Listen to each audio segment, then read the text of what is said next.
Joey spent her entire childhood bouncing from one foster family to another, and now struggles to fit into adult life.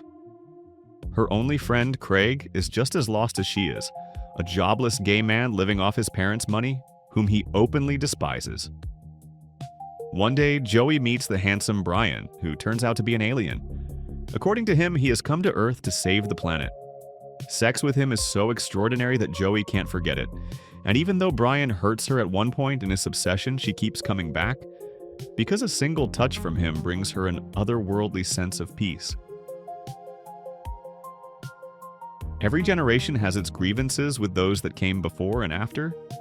And while Touch Me isn't exactly about generational conflict, it both paints a clear portrait of Gen Z and younger millennials aligned with them, and at the same time, unintentionally delivers a rather bleak diagnosis.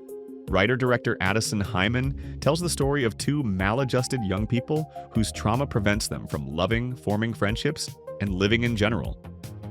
In his eyes, this comes across as a sincere and nuanced confession, but in practice, it's easiest summed up as Gen Z's obsession with their trauma has worn out even an alien.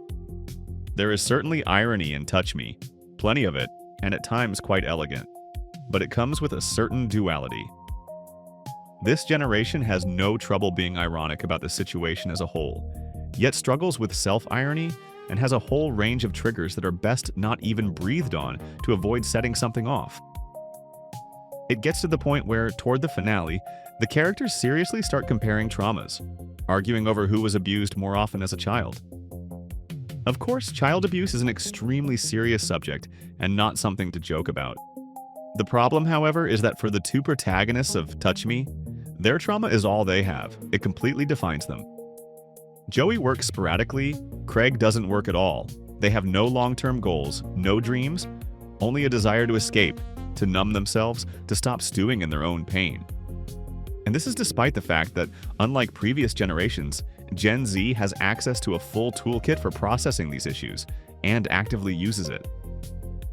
Heimann had the chance to make a self-aware film about an alien who arrives either to heal Earth or destroy it, in other words, to do something grand, only to find himself dealing instead with codependency, OCD, resentment, and trauma, between two people who stubbornly fail to communicate, despite being together 24/7.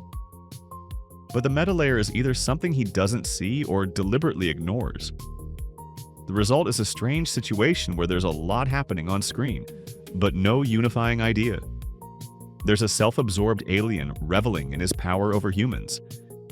There are broken, traumatized people who, like addicts, are willing to do anything, no matter how degrading, just to get their next dose of peace. There's a very funny Lou Taylor Pucci as the self-indulgent alien, and charming performances by Olivia Dudley and Jordan Gavaris as Joey and Craig. There are moments of genuine honesty and flashes of body horror. It sounds like a lot, but if you're looking for an analogy, it's as if someone used a Lego set to build not the intended spaceship, but say a treehouse. Sure, it's creative and inventive, but it's not taking us to space.